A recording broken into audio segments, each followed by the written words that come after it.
بینەران و بیسەرانی تلڤیزیۆنی کۆمەڵە سڵاوتان لێبێت. عزیزان هاتوونیتەوە خزمەتتان بۆ پێشکەشکردنی بەرنامەیەکی تر لە ژیانەوە. دوو مەیمانمان لەگەڵە هەوڕێ وریای ئەحمەدی کارناسی کێشە کۆمەڵایەتیەکان و نەخۆشی ئەتیاد و هەروەها هاوڕێشیدانی حەسەنزادە پێشمەرگەی کۆمەڵە و چالاکی سیاسی. بەلەوە بڕی لەسەر بابەتی بەرنامەکە پێویستە بڵێم ڕادە و سرۆشتی بەکارهێنانی مادە هۆشبەرەکان و ئالوودەبوون لە نێو ژنان لە ئێران کەمتر ناسراوە، بۆیە لە پلاندانانی پەیوەست بە ئالوودەبووندا پێداویستەکانیان لە بەرچاو ناگیرێت. هەرچەندە وت نییە، بەڵام دەتوانرێت بەراورد بکرێت کە ژمارەی ئەو ژنانەی کە ئالوودەی مادەی ئۆپیۆد بوون لە وڵاتەکەدا لە نێوان 100,000 بۆ 150,000 کەسە. بەڕی بەکارهێنانی مادەی هێرۆئین لە نێو ژنانی ئالوودەبوودا جێگەی نیگەرانیە و ژمارەی ئەو ژنانەی کە بە دەرزی مادە هۆشبەرەکان بەکاردەهێنن لە وڵاتدا لە نێوان 4 بۆ 9,000 کەس مەزەندە دەکرێت. هەرچەندە ئالوودەبوون بە مادە هۆشبەرەکان لە پیاوان زیاترە لە ژنان، بەڵام لە ساڵانی ڕابردوودا ڕێژەی ئالوودەبوون لە نێو ژناندا بەهۆی هۆکاری جۆراوجۆرەوە زیادی کردووە. بە گوێرەی ئامارە جیهانیەکان ئالوودەبوون دەبێتە هۆی ئاڵۆزی مەترسیدارتر لە ژناندا بە بەراورد بە پیاوان. بۆ نمونە ماوەی نێوان ئەزمموی یەکەمی یەکارهێنانی مادە هۆشبەرەکان و دەرمانی دەرونی و دەرزی لێدان لە ژنان بە تێکڕات 2 ساڵ دەخایێنێت، لە کاتێکدا ئەم کاتە لای پیاوان نزیکەی 8 ساڵە و بەم حیسابەوە ژنان 6 ساڵ زووتر لە پیاوان دەکێشتنە ناو زەرکاوی وابەستەیی لە ڕادەبە دەرەوە. ئەمەش چارەسەرکردنی قورسرە و لێکەوتوەی جەستەیی و دەرونی و کۆمەڵایەتی زۆر زیاتری هەیە. ئەگەر چی لە ئاخێزی ساڵی ڕابردوودا نیشانیدا کە کۆمەلگای ئێران ئەو نیگای جیاکردنەوەی ڕەگەزی تا ڕادەیەکی زۆر نیسبەت بە ژنان کەم بووەتەوە، بەڵام هەر هێشتا زۆربەی خەڵک بە نیسبەت بە ژنانی ئالوودەبوو بە مادە هۆشبەرەکان نیگاتیڤە و بە شتێکی نامۆ چاولێ دەکەن و زیاتر ژنان دەخرێنە پەراوێزەوە. و هەروەها لەلایەن لە مۆدەزگا دەوڵەتیشەوە کەمتر شوێنی چارەسەری بۆی دابین کراوە. بەم بۆنەوە ئەبێ ئەم ئەرکە کەوێتە سەرشانی بنەماڵە و بەگشتی کۆمەلگاوە. ئازیزان بابەتی بەنامەی ئەمڕۆیشمان هەر لەسەر ئەم بابەتەیە، ئەرکی بنەماڵە و کۆمەلگا لەسەر ژنانی توشبوو بە مادە هۆشبەرەکان چییە؟ سەرەتا دەڕۆینە لای کاکوریای ئەحمەدی. کاکوریای گیان ڕێو بۆ چۆنی ئێوە چییە لەسەر ئەوەی کە ژنان ڕۆژ بە دوای ڕۆژ زیاتر ئالوودەی مادە هۆشبەرەکان دەبن؟ من ڕێز سڵاوم هەیە بۆ ئێوە بۆ بینەرانی خۆشەویستی تلڤیزیۆنی کۆمەڵە. وایە واقعاً وەزعیەتی ژنان و بە تایبەت ئالوودەکردنیان بە مادە هۆشبەرەکان ڕۆژ بە ڕۆژ زیاترە کات و بەداخەوە ئەوانەی کە معتاد بوون بە تەجربە بۆ جمهوری ئیسلامی ثابت بووە کە زۆر بە باشی توانێت لیان ئیسفادە بکە و بە شێوەیەکی زۆر غێر ئینسانی ئیسفاداکە لەو کەسانەی کە معتاد بوون بۆ معتادکردنی دیگەران. ئێمە حدود و سغوری ئەم پەدیدە لە کۆمەلگاکەمانە بە باشی نایناسین و تقریبا چه وەسعەتێکی گردووەتە بەر، یعنی ئامار و ئەرقامێکی دقیق لە ئێرانە نییە بتوانین ئێستنادی پێکەین، بەڵام لە حقیقەتە ئەو ئامار و ئەرقامی چوە نیشان ئەدرێت یا لەلایەن دەوڵەتەوەی ئەعلامە کردێت بەشێکی چکۆلە لە مشکڵە و لە معزلە خەریکە بەیانەکات. هەر بۆ بوونەوە معتادکردن ژنانی کۆمەلگاوە بە تایبەت کوردستان بەشکڵێکی هەدەفمەند جمهوری ئیسلامی کردو دەستبەر کە کارێکی زۆر خەتەریە بەڕاستی و ئێمە بێ هۆشمان بێت کە کچان و لاوانی کورد بە تایبەت لە کوردستانە مبتەڵا بەم شتە نەبن. هەمان پرسیارە هاوڕێشیلان، کێشەی ئەتیادی ژنان چییە؟ لەسەر چی بۆچی معتادە بن ژنان؟ جامەیەکە لە فقرە هاتیە لە ئێرانە لەو کوردستانە هاتیە، خۆتان نەزان لەو جامەیە کە ژن ئەمنیەتی نییە، جامەیە کە جمهوری ئیسلامی بۆ ژنانی ئێران بۆ کوردستان دروستی کردووە و ئەمنیەتی نییە. لێرە ئەشێ خانوادەکان ئەمنیەت بن بە کەنیشکەکان، ئەحساسی ئەمنیەت بن بە کەنیشکەکان، یان کە بتانن لەو کۆمەلگا محەبەت بۆ کەنیشکەکە بتانن مستەقل بوونی کەنیشکەکە فێرکەن، بتوانن کە ئەو تانن ئەو کچە لەو جامعە کە تووشی نەخۆشیەک ئەبێت محەبەتکردنە لە ئەفسوردگی تێ لەو جامعە کە ئێمە خۆتان نەزانن زۆر لە کچەکان لە مەدرسا بن ئێمە ئەوێنین لە مەدرسەکانە ئیسە دەستی پێ کراوە بۆ ئەوە کە ئەو کەنیشکە ئەو کەنیشکە کە مەسەڵەن لە مەدرسەیە بۆەوە لەو ئەفسوردگیە لەوە کە استرابی هەست ئسترسی هەست دەبێت لە ڕفێقەی لێکێوە تووشی ئەو نەخۆشی بوونە ئالوودە ئەوێ بەخاترەوە کە لەوە کە ئەو کچە لەناو ئەو مەدرسە لەو جامعە توش ئەو نەخۆشیەوە ئەفسوردگی ئەگرێ. جا من پرسیارێکتر گەرەکمەوە بزانم کە ئێمە زانیمان مەسەڵەن زۆربەی لە خانەوادەکان ئەزانن کە مناڵەکانی وەسەن بەتای بەدایکن ئەزانن کە کچەکەیان تووشی اعتیاد بووە ئیسە بە قەول کوردی خۆمانی دەنوکەیک ئەوەش نیت مواد نازام گوڵ و شیشە نازام گوڵ و کیمیکاڵ ئەمانە مەصرفەکە لە مەدرسەکانە کە خۆت ئاماژەت پێکرد و بیستۆمانەسەوە چۆن کۆماری ئیسلامی چۆن بڵاوە کاتەوە ئەوەڵ کەسێک کە ئەزانێت لە حرەکات و سوکەنات یا ئەو مناڵێت دایکە ئەزانێت ئەبێت چی بکە ئەو دایکە ئەرکی چیە حتا مەسەڵەن وەختوە هەست دایکە لە حیوەتەوەی کە باوکەکە نەزانێت وەختە کچەکەی نازانم تووشی دەوە زیاتر نەبێ نەیکوژێت نازانم زیندانی نەکات بتوانێت دەستەکەی بخوێنێت ئەو دایکە ئەبێت ئەوەڵ کارێکە بیکە ئەبێت چی بکات ئێمە لە جامەیەکی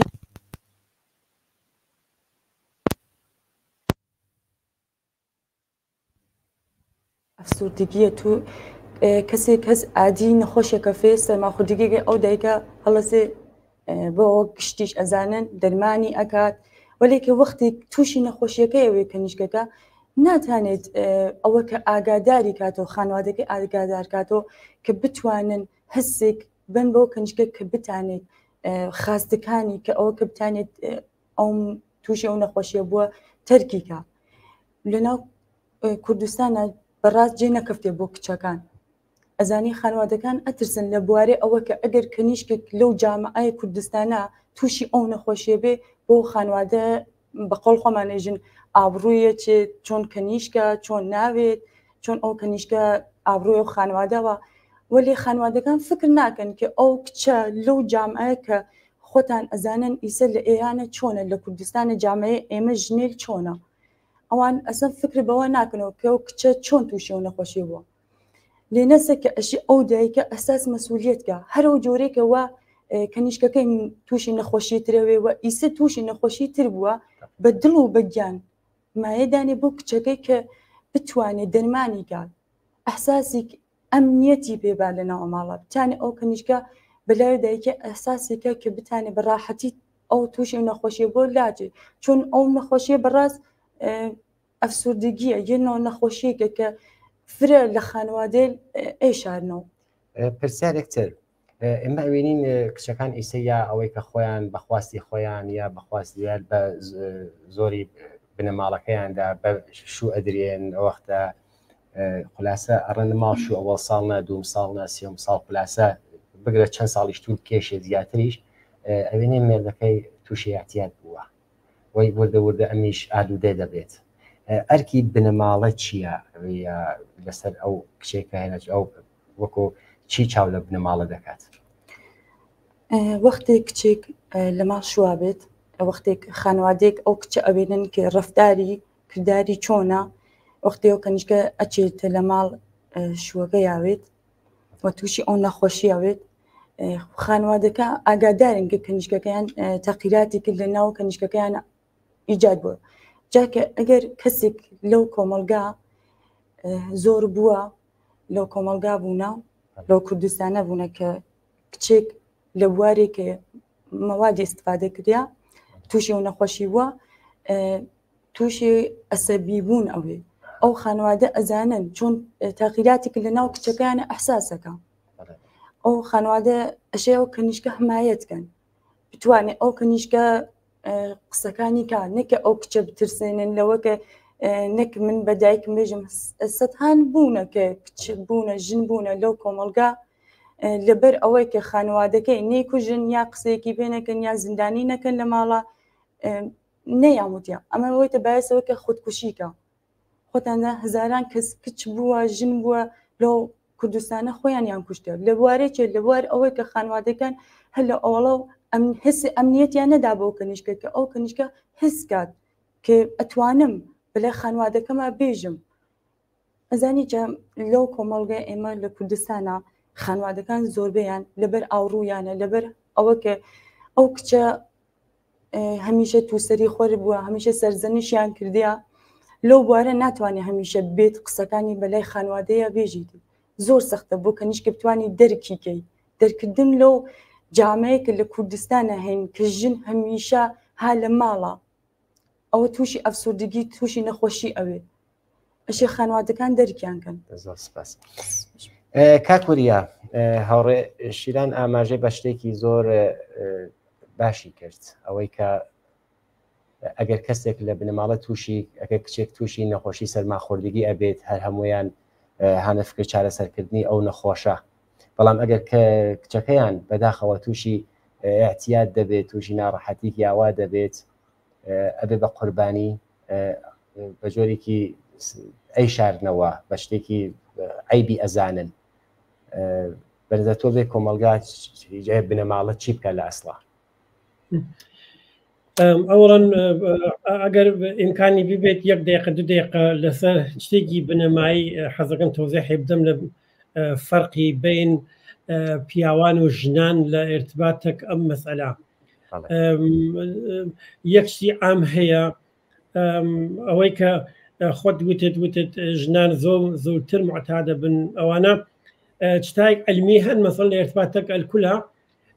جسمی ژن ڕۆژێک 20 گرام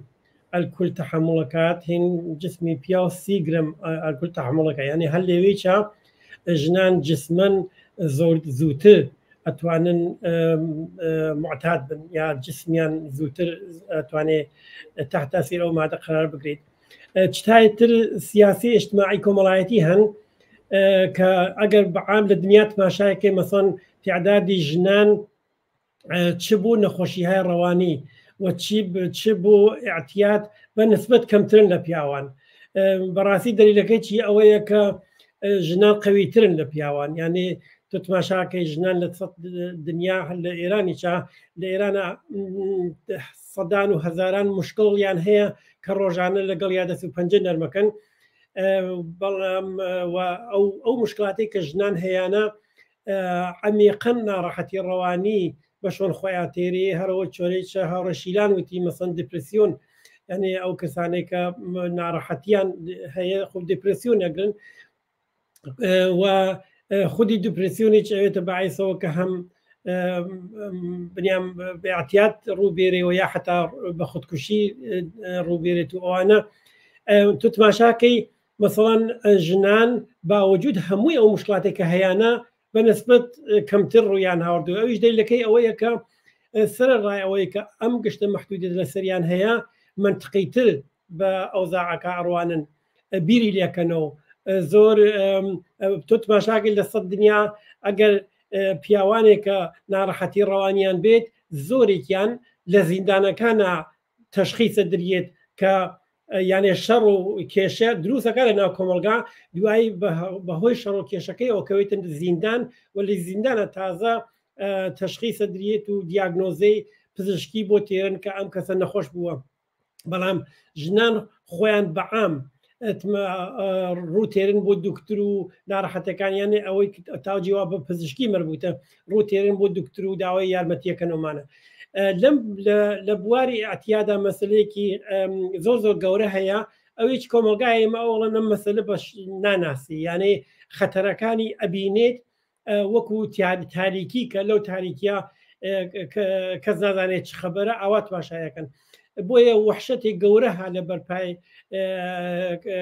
هر كسيكا كبيوا بمنالكي رويها وردو باعتياد مسألة دايكانو باوكانو اوانا دڵسۆزترین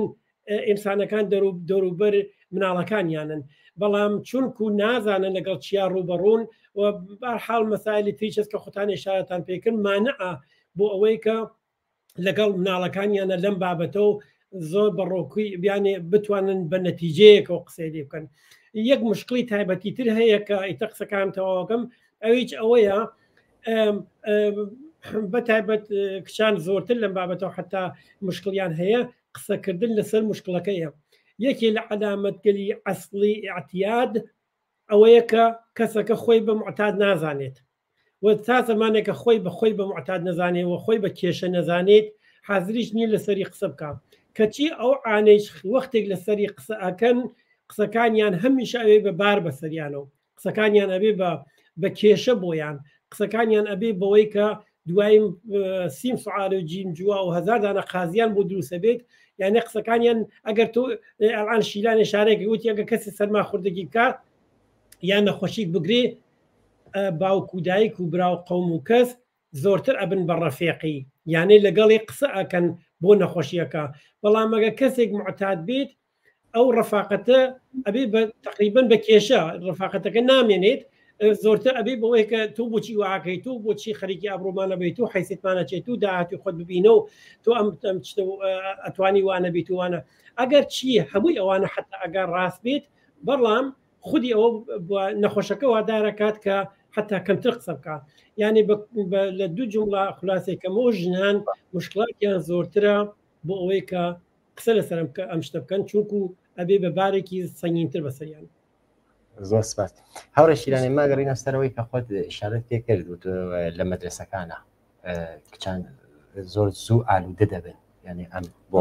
ئەو شتێکی مەسەڵەن وەکو شاژن ڤیرۆسی کۆڕۆنا ئەو وەختە هێنا زووتر ئالوودە دەبن کێشەکە لەکوێ هەیە؟ ئێمە باس لە ئێرانەکەین ئێرانێکی جمهوری ئیسلامی دیکتاتورە ئێمە تماشاکەین لەناو ئەو ئێرانە هەرچشتە ڕۆژ بە ڕۆژ گرانترە بێتەوە هەرچشتە زۆر قیمەتەکان ئەچێبانتە وەخت لەو بوارێکە ئێمە تماشاکەین لە مەوادەکانە مەواد مخەدەرەکانە ئەسڵەن تاقیری ئامچنانی ناکە لە قیمەتەکانی لێرە لە مەدرسەکانە کچەکان بۆسە بەموت بۆیان بۆسە مۆدێککە نازانن واقعن ئەو کچێ لە ئاگاییان یەکە تووشە چ نەخۆشیەکەون تووشە چه ئەفسۆردگیەک وازی خراوێکە ئیسا لە ناو خانوادەکانە ئەشێ مناڵەکانیان ئاگاترکەنەوە لە بواری ئەوە مەدرسەکە ئەچێ ئیسە کچەکان لە ناو مەدرسەکانە فێربوونە بەخاتەوە کە مودەوە کە ئەگەر نەوێت و تووشی ئەوە ئەسترس ئەوەن لەسەر کلاسەکانە بەخاتەوە کە ئەو ئەسترسە لە بین بچێت ڕووەکەن لەو مەوادە ئیسە ناو مەدرسەکانە جدیدەن ئەسم کۆلان بۆ سموت بۆیان کە ئەگەر نەوێت ئەو ڕەفێق تەک ڕەفێقی ترە قسە ناکە کچەکان ئەشێ ئالێرە یەک حمایەتکەن ئەشێ واقعەن خانوادەکان لەو بوارێکن لە ناو مەدرسەکانە چۆنم تەک ڕەفێقەکانیانە کەنیشکەکان هۆشیان پیانەوە بێت کە بتانن ئاگاتریان کەنەوە ئاگاهی لەسەر ئەوە کە تووشی ئەو نەخۆشی بوونە باسی خودکوشی ئەوێت باسی هزاران نەخۆشیە تر کە ئاگانین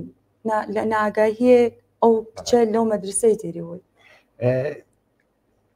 دیدگای کۆمەلگا جامعە نسبەت بە ژنانێکە ئالوودە ئەبن و بە جۆرێک ئیسا چۆن ئەتوانێت یارمەتی دەربێ کۆمەلگا بۆ ئەو کەسانێکە ئالوودە دەبن ئەزانی لەو کۆمەلگایەمە پیاوان خانوادەکان ئەشێ لە پشت نانابن کە ئەگەر ژنێک ئاوا تووشە نەخۆشیک بێت بەڕاست بتان حمایەتیکەن چون زۆر سەختە ژنێک نەتانێت لەو ئێرانە کە تووشی ئاوا نەخۆشیە بێت حمایەت نەکرێت باعث بێت کە ئەو نەخۆشیە فرەترەوە بێتەوە باعث خودکوشیەکەی بێت کە بۆتم بۆتان زۆر باشە کاک وریا تێمەوە سەر جنابێت ئەو شتێک کە کۆمەلگا ئەرکی لەسرە وەکەوەی کە فقط کەسێکە ئالوودە دەبێت نابێت پۆلی پێ بدەین فقط هەرەوە چۆن ئەتوانێت یارمەتی دەربێ کۆمەلگا و کەسانێکە ئالوودەی دەبن کۆمەلگا ئەگەر یانێ وەزیفەی ئەوەیە کە ئارامش و ڕفاه و ئەمنیەت بۆ جوانەکانی تەمین کات بۆ ئەوەی کە نەچن بە شوێن مادە هۆشبەرەکانە. یعنی بەڵام ئێمە لەگەڵ کۆمەلگای کە تەرەفین کە ئەو کارانەوە ئێژم خۆ بەژێ حکوومەتێک بیکە. ئێمە لەگەڵ حکوومەتێکا تەرەفین کە عکسەکەی ئەکات. ینی بەرحاڵ ئەمە کێشەیەکە کێشەیەکی سیاسی جدی کۆمەڵایەتیە. ئێمە ئەبێ باوەڕمان بەوە ببێت نتفەهایەکی نتفەی جامعەیەکی بەرابەر و ڕفاه و ئەوانە ئازاد و سلامەت هەر لە ناو ئەم ڕژیمەوە ئەبێ دەست پێ بکات. یعنی ئێمە ئەبێ علامەتەکانی ببینین لەم